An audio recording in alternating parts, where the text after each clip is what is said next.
ইন্নালিল্লাহ। কিয়ামত কতটা সন্নিকটে, কতটা আমাদের নিকটে, তা এই ভিডিওটা না দেখলে বুঝতে পারবেন না।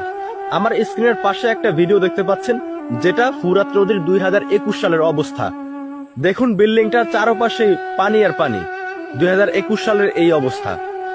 এটা হচ্ছে 2022-এর অবস্থা। দেখুন কতগুলো পানি কমে গিয়েছে এবং এখনো চারপাশে মোটামুটি পানি আছে। আর এটা হচ্ছে বর্তমান অর্থাৎ 2023-এর অবস্থা। দেখুন কতটা ভয়ঙ্কর অবস্থায় চলে আসছে। বিল্ডিংটা চারপাশে একটুও পানি নেই, সমস্ত পানি শুকিয়ে গিয়ে এখন একদম পুরো চর হয়ে গিয়েছে। আর পাশে হালকা একটু পানি আছে। কিয়ামতের অন্যতম 10টি আলামতের মধ্যে এটাও একটা আলামত যে ফুরাত নদীর সমস্ত পানি শুকিয়ে যাবে, যেটা এখন 2021-22-23-এর মধ্যে একদম পুরো শেষ হয়ে যাওয়ার দিকে চলতেছে।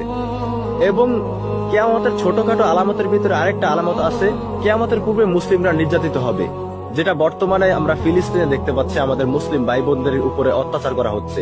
কিয়ামতের আরেকটি অন্যতম আলামতের ভিতরে এটাও আছে যে কিয়ামতের পূর্বে শুধুমাত্র সেলিব্রিটি অর্থাৎ যারা সুনামধন্য আলেম রয়েছে তাদেরকে শুধুমাত্র দাওয়াত দেওয়া, যেটা আপনারা মিজানুর রহমান আজহারি হুজুরের এই ওয়াজটা শুনলেই বুঝতে পারবেন। 15,000 দাওয়াত ইনভাইটেশনের মধ্য থেকে 90টা প্রোগ্রাম রেখেছে এই বছর। 15,000। এটা কিয়ামতের আলামত না? সুবহানাল্লাহ। আর এটা কিয়ামতের আলামত। তো বুঝতেই পারতেছেন কিয়ামতের